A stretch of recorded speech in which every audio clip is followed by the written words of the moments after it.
Assalamualaikum warahmatullahi wabarakatuh. Kembali lagi bersama kami di Time Travel Rahayu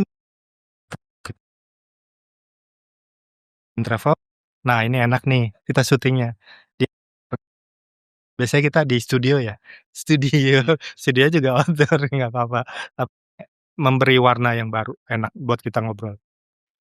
Nah, di episode kita kali ini, kita akan membahas ini, Liv, ini kan kita lagi ada di momen-momen yang kita itu sedang diberikan waktu untuk merefleksikan, kemerdekaan. Disclaimer dulu. Bentar lagi ya. Kita syuting nih tanggal 16 Agustus Agustus 2026. bentar lagi kita mau merayakan hari kemerdekaan kita. Jadi, kita punya cukup waktu untuk merenungkan kembali kemerdekaan bagi kita gitu ya, bagi bangsa ini di tengah situasi yang kurang kurang begitu baik ya, ada beberapa letupan-letupan yang ada di ujung timur dan ujung baratnya Indonesia ya, eee, pencarian makna kemerdekaan itu jadi menemukan ekspresinya yang kurang baik lah gitu ya. Nah, Sebenarnya yang pengen ditanyakan tuh sebenarnya gini, ada nggak sih Liv, tentang bagaimana kita memaknai kemerdekaan gitu, paling tidak di masa lalu? Apakah bangsa kita atau entah di Alif mau sebut di dimensi lain atau di, peradaban kuno atau di mana gitu, yang kita tuh cerminannya dengan situasi yang, kita hadap sekarang. Ini kan kelihatannya kan kondisi Indonesia di zaman sekarang itu kan kelihatannya ya begini ya gitu, di permukaannya kelihatannya biasa-biasa aja gitu, tapi di medsosnya itu gejolaknya luar biasa gitu, timbul letupan-letupan kecil, terus ada pemicu-pemicu yang banyak lah gitu ya. Nah, menurut pandangan spirit Alif, ada nggak sih kita punya cerminannya yang terjadi di Indonesia zaman sekarang? Oke. Bismillahirrahmanirrahim. Saya itu sedih ketika ngelihat berita-berita di medsos tentang banyaknya saudara-saudara sebangsa yang melakukan suatu ekspresi, eee, kekecewaan mungkin ya, bagian dari kekecewaan mungkin, atau ada hal-hal lain di balik itu saya juga nggak tahu. Tapi kalau boleh bilang dari hati, sejujurnya saya sedih.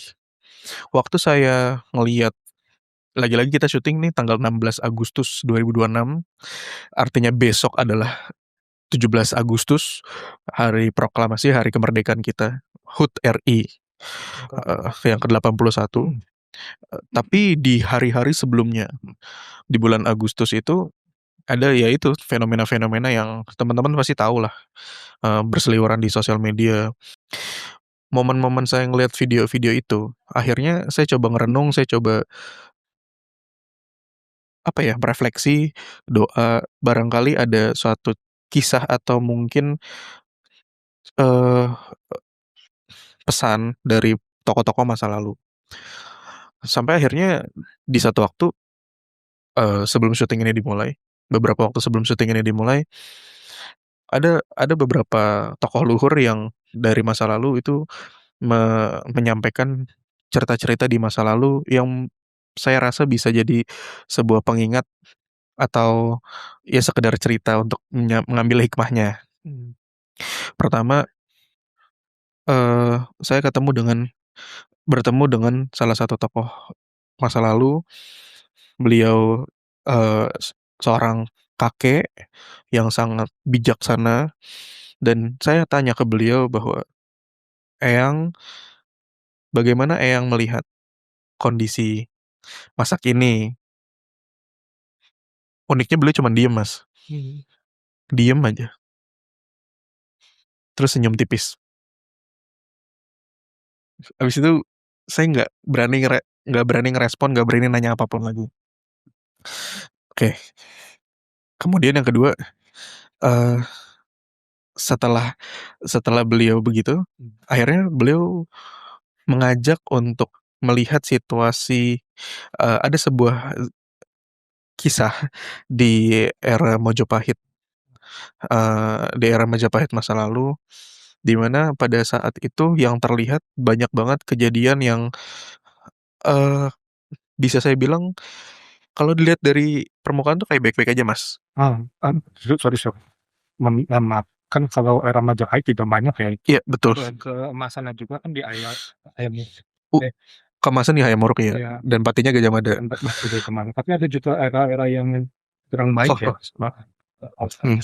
tapi ada juga sorry ya, tapi ada juga era-era yang kurang baik kayak masa Jaya Negara, yang ketika ada banyak itulah ya, ada banyak pemberontakan itu ya, Kuti Semi atau apa-apa. Mungkin yang itu kali ya? Jadi gini, awalnya saya diajak itu ngelihat situasi secara global dulu, di mana saya belum tahu itu era apa. Karena kan biasanya tokoh luhur itu nggak pernah cerita awalnya bahwa ini era ini kita berangkat ke zaman ini, enggak. Tapi saya diajak ke sebuah tempat dan ngelihat secara global bahwa di situ memang ciri khas banget Kerajaan Majapahit. Kenapa? Dan itu ibu kotanya. Kenapa? Karena banyak bangunan-bangunan bagus yang udah punya, bentuk bangunan bagus lah. Punya tembok-tembok dari bata-bata merah, terus banyak aktivitasnya rame banget, terus banyak banget aktivitas prajurit di situ lalu lalang, kadang-kadang ada orang-orang yang suka teriak-teriak, ada yang berkelompok, ada yang sendiri-sendiri, dan semakin kan di situ beberapa waktu saya diajak ke situ, dan di momen-momen setelah-setelahnya prajurit itu makin banyak, Mas. Entah bagaimana prajurit makin makin banyak dikerahkan ke wilayah-wilayah terdalam. Maksudnya wilayah-wilayah yang di pusatnya. Nah, setelah itu saya bingung, saya tanya, eee, "Ini apa?" Secara, eee, tersirat beliau mengisyaratkan kalau ini zaman lagi tidak stabil di wilayah Majapahit. Nah, saya saya pada waktu itu nggak tahu apakah itu, zaman Jaya Negara kah, zaman siapa. Karena kan saya juga nggak tahu mukanya yang mana, saya nggak tahu nama yang name tag-nya nggak ada juga kan. Makanya saya nggak tahu, tapi ketika saya diajak keliling sama beliau, beliau tuh seakan memberikan isyarat bahwa, "Kamu lihat," kayak watch and learn gitu bahasanya. Saya amatin Mas, di setiap sudut-sudut kota, ibu kota, di setiap tempat-tempat itu sampai ke wilayah yang mungkin di situ ada kesatrian, ada wilayah-wilayah pemerintahannya, karena dijaga ketat dan ada tembok-tembok tinggi, bata merah, itu, kelihatannya adem ayem, kayak baik-baik aja.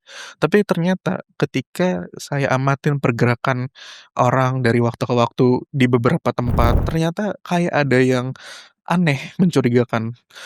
Seolah-olah di luar kalau kita baru datang itu baik-baik aja, tapi ketika kita udah beberapa waktu di sana, itu ada mungkin kayak bisa dibilang ketidakpercayaan masyarakat sekitar kepada mungkin pemangku jabatan, atau kepada kerajaan, atau ke beberapa oknum-oknum pejabat pada masa itu. Kenapa?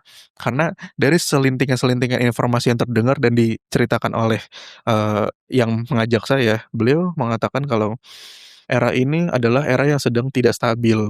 Banyak hal-hal yang dikeluarkan oleh pemangku jabatan itu tidak berpihak kepada masyarakat, apalagi masyarakat-masyarakat kecil, gitu. Walaupun ini negeri besar, bangsa yang besar pada masa itu Majapahit bangsa yang besar, tapi ternyata di dalamnya ada banyak intrik-intriknya, Mas. Dan beliau cerita secara eksplisit bahwa, eee, banyak terjadi, apa ya, kepentingan-kepentingan yang bermain di dalamnya, gitu. Maka dari itu, kalau dilihat baik-baik aja, tapi ternyata ada hal-hal di balik layar yang masyarakat itu banyak yang mungkin merasa resah atau merasa gerah atau akhirnya kayak, kayak nggak berpihak sama sama masyarakat gitu. Dan lambat laun saya diajak keliling, lihat situasi bagaimana, dan ada masa di mana ketika saya diajak ke salah satu waktu, di situ kelihatan ada chaos, Mas, agak chaos di beberapa lokasi. Jadi ada orang-orang, kayak warga yang, lagi berduyun jalan, senyap. tapi tiba-tiba ngumpul, jadi kayak demo, tapi agak beda demonya sama zaman-zaman sekarang ya, beda. Bergerak, ada yang malam-malam kadang, kalau lagi ngeliatnya malam, itu pakai obor, kalau pas lagi terang, ya itu mereka berjalan. Ke mana? Ya ke tempat-tempat yang saya nggak tahu apa mungkin itu bangunan bagian dari rumah pejabat kah, atau bagian dari, pusat istana, gitu, pusat kerajaan, saya nggak tahu, karena kan nggak kelihatan ke dalamnya. Tapi ada beberapa lokasi yang mereka itu datang ke arah situ. Dihadanglah sama para prajurit. Ternyata di antara masyarakat itu ada juga yang menyusup di dalamnya, yang seakan-akan kayak dari dalam nih kayak ngebakar, menyulut juga. Kan kelihatan mana orang yang ikut bagian dari rombongan, mana yang, eee, kayak provokator gitu. Ya mungkin bisa berbeda dengan zaman sekarang, tapi secara pola bisa kayak mungkin mirip-mirip juga gitu kan. Nah, saya ngeliat itu sampai akhirnya ada masa-masa benar-benar chaos, banyak terjadi saling berlawanan antara masyarakat, entah kelompok apa, entah kelompok mana, dengan para prajurit, sampai ada yang turun menggunakan kuda, kayak entah itu, apa namanya, panembahannya kah, atau siapanya saya nggak tahu. Pokoknya ada yang menggunakan baju kebasaran terus turun, ngarahin prajurit dan sebagainya gitu kan. Beberapa waktu setelahnya tuh cukup chaos menurut saya.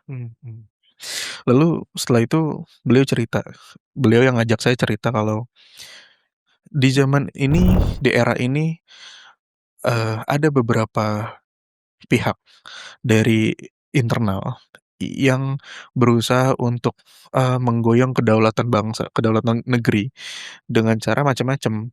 Ada yang dengan cara menjadi bagian dari pembisik sang raja. Terus kemudian beliau cerita kalau ada bagian dari yang membisik, bisikannya ke menteri-menterinya gitu, atau kayak ke mahapatihnya pada saat itu saya nggak tahu siapa. Terus ada juga yang dari pihak lain, jadi kayak pihak oknum ketiga, dan itu betul-betul tersistematis dan kompleks, gitu. Sorry, karena Alif cerita sistematis dan kompleks ya.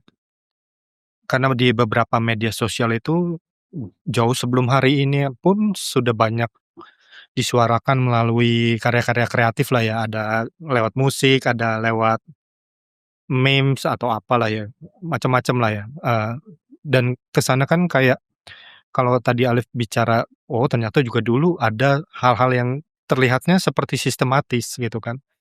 Nah, bayangkan di zaman sekarang ini, di ujung timur dan ujung barat ini kan jauh ya, berjauhan ya. Tapi semuanya dalam waktu yang bersamaan. Kan kita kan juga jadi melihat ya, kok bisa barengan ya semuanya, terjadi gitu. Nah, kalau duga zaman sekarang kan kita cerita tentang kepentingan asing bangsa kita, ternyata itu juga terrefleksi di masa lalu juga ya, terus, apa, nah kalau menanggapi, apa, gimana sih sebenarnya kita, eee, a apakah di zaman dulu itu macam kepentingan asing itu Oke, lanjut ya. Tadi saya terakhir adalah sistem dan sistematis dan kompleks. Cerita dari beliau, beliau menyampaikan itu. Kemudian, sembari jalan-jalan lagi keliling lihat keadaan di mana lagi chaos, di mana lagi ada banyak yang saling bersitegang, ada yang mungkin di dalamnya ada sistem divide et impera juga gitu kan. Beliau cerita bahwa, eee, pada masa ini yang kamu lihat banyak orang di dalam negeri ini, di dalam negeri Majapahit pada masa itu memiliki kepentingan masing-masing, banyak yang memiliki kepentingan masing-masing. Alhasil alhasil banyak juga yang menggunakan power-nya untuk menggerakkan, eee, ya berbagai macam cara supaya bisa menjalankan kepentingannya gitu. Ya tadi, dengan cara-cara itu. Sejauh yang beliau cerita, beliau belum bercerita tentang kepentingan asing, Mas. Belum bercerita. Mungkin ada, mungkin, tapi sejauh yang beliau cerita, itu belum ada gitu, belum bercerita. Jadi yang beliau tekankan adalah Di sini walaupun negeri besar, bangsa yang besar, kerajaan besar pada masanya, di dalamnya itu banyak kepentingan-kepentingan personal, kepentingan kelompok atau personal. Makanya akhirnya terjadilah banyak ada kebijakan-kebijakan yang menurut cerita dari beliau itu tidak sesuai dengan tidak berpihak ke rakyat lah intinya gitu. Kemudian beliau cerita, itulah kenapa jangan bermain-main dengan emosi manusia, jangan bermain-main dengan perasaan manusia, karena setiap manusia itu punya batas sabar, kata beliau. Dan ketika ketika orang itu bermain-main dengan hal-hal yang sifatnya, mental, ya emosi, tentang tentang batin, akhirnya jadi ke karakter, itu orang punya batas yang akhirnya bisa punya output tidak baik kalau dia sudah tidak punya pembatasnya itu. Beliau cerita kayak gitu. Kemudian beliau bilang kalau di masa ini pun begitu. Maka kamu bisa lihat banyak yang bergerak gitu. Mau bergerak secara naluri personal ataupun kan hasutan ataupun memang karena arahan. Apapun bentuknya itu buah dari sebuah kebijakan yang banyak kebijakan yang tidak berpihak kepada rakyat pada masa kerajaan tersebut gitu. Tapi kata beliau, di sisi lain juga tidak dibenarkan, eee, apa bahasanya yang bisa saya coba terjemahin ya, tidak dibenarkan yang namanya pemberontakan itu, gitu. Yang namanya pemberontakan itu tidak juga kurang bijak lah, bahkan tidak bijak. Kenapa? Karena kan itu juga menjadi, mem me me menjadi masalah kedaulatan bangsa jadinya digoyang, kan gitu. Walaupun mungkin di dalam sejarah itu tidak diceritakan, secara detail bagaimana, tapi apa yang beliau ceritakan dan dari apa yang terlihat, ya begitu. Walaupun mungkin di dalamnya ada tokoh-tokoh yang berjasa juga dengan kerajaan, dengan bangsa pada masa itu, kerajaan Majapahit. Tapi kan tetap aja di mana ada pihak yang menggoyang kedaulatan bangsa, kata beliau, ya wajar akhirnya, kerajaan membasmi para akhirnya menjadi bahasa pemberontak-pemberontak itu, kata beliau begitu. Lagi-lagi beliau berpesan kalau jangan pernah main-main dengan, emosi, dengan perasaan gitu. Tapi di sisi lain orang juga harus punya tenggang rasa gitu. Di sisi lain orang juga harus punya punya rasa welas asih juga, punya rasa, eee, toleransinya harus tinggi gitu. Kadang-kadang Itu kata yang kurang dimaknai di zaman sekarang juga kali ya? ya mungkin mungkin pada masa itu dari apa yang beliau sampaikan, ada masa batas di mana orang sudah tidak bisa mentoleransi akan suatu hal, bisa jadi begitu. Akhirnya ber berdampaklah kepada hal-hal yang kurang baik gitu kan, gitu. Nah, Liv ini, nggak tahu ya kalau ini pertanyaan terakhir dari aku sih. Entah dari mana kayaknya dulu aku pernah tuh pernyataan yang bahwa begini, apa, ke depan ke depan itu di kita semakin sulit, kita justru banyak menghadapi bangsa sendiri.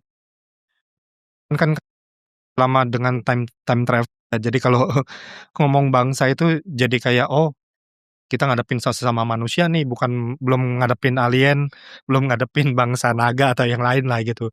Tapi sebenarnya apa sih, Liv, yang mau coba disampaikan? Apakah yang tadi Alif sampaikan itu juga bagian dari, apa, peringatan beliau-beliau di masa lalu tentang apa yang ya mungkin dihadapi oleh bangsa besar berkaca dengan pernyataan itu sebenarnya, apa sih yang mau ditunjukkan dari, pernyataan leluhur masa lalu terkait dengan itu? Apakah ada hubungannya juga dengan kondisi Indonesia di zaman sekarang? Silakan. Oke. Sejauh beliau bercerita itu sebetulnya lebih menekankan tentang cerita masa lalu, Mas, gitu. Ya pasti ada hikmahnya lah, Pasti gitu. pasti. Tapi beliau cerita kalau pada masa itu, pada masa kerajaan Majapahit waktu itu, Mungkin kalau secara sejarah timeline-nya era Jaya Negara mungkin, karena banyak pemberontakan. Beliau bilang kalau pada masa kerajaan itu, eee, pada akhirnya antar sesama saudara kita itu saling bertempur, saling saling, bersinggungan, saling bergesekan. Ya itulah yang sebetulnya sangat disayangkan oleh para pandito-pandito atau mungkin begawan-begawan pada masanya. Karena sebelum kejadian-kejadian yang tidak mengenakan, para, begawan-begawan di masa kerajaan Majapahit waktu itu, beliau cerita kalau itu seringkali menceritakan hal-hal yang luhur, yang bijak, tentang bagaimana orang itu berempati, bertoleransi, tenggang rasa. Ke siapa? Ya ke anak cucu pada masa itu, ke anak cucu di kerajaan, bahkan mungkin, menjadi bagian dari kurikulum kehidupan di kerajaan tersebut mungkin pada masa itu, gitu. Nah itulah yang akhirnya sayangkan akhirnya terjadi banyak peristiwa-peristiwa itu. Beliau bilang, di mana ada debu ditabur, di situ eee, ada badai, kayak gitu. Di mana orang menabur, debu, di situlah, menuai badai kan gitu istilahnya. Ya udah, saling bersinggungan satu sama lain akhirnya, gitu. Nah, mungkin hal-hal itu yang bisa kita jadikan sebuah hikmah pembelajaran untuk masa-masa sekarang, mungkin begitu, gitu. Oke sih, nggak ada lagi sih sebenarnya. Ini jadi kayak mungkin hadiah dari kita time travel untuk, hari kemerdekaan Indonesia yang ke-81 ya. Semoga kita bisa mengambil hikmah dari masa lalu untuk mengambil keputusan-keputusan yang bijaksana di masa sekarang gitu ya. Apalagi kita berhadapan dengan, bangsa kita sendiri ya, bagaimana kita bisa memaknai kemerdekaan ini sehingga kita benar-benar jadi manusia yang merdeka, jadi manusia yang saling menghargai, saling menghormati satu sama lain, sehingga kita bisa, apa ya, punya makna kemerdekaan yang sangat besar di hari ini. Oke, ya, oke, itu aja Liv, nggak ada lagi yang oke. Oke Sobat Time Travel, Dirgahayu RI yang ke-81. Semoga kalian suka dengan episode kita kali ini. Tetap like, share, comment, and subscribe untuk selalu terhubung dengan video-video kita yang terbaru. Sampai kita bertemu di penelusuran selanjutnya. Wassalamualaikum warahmatullahi wabarakatuh.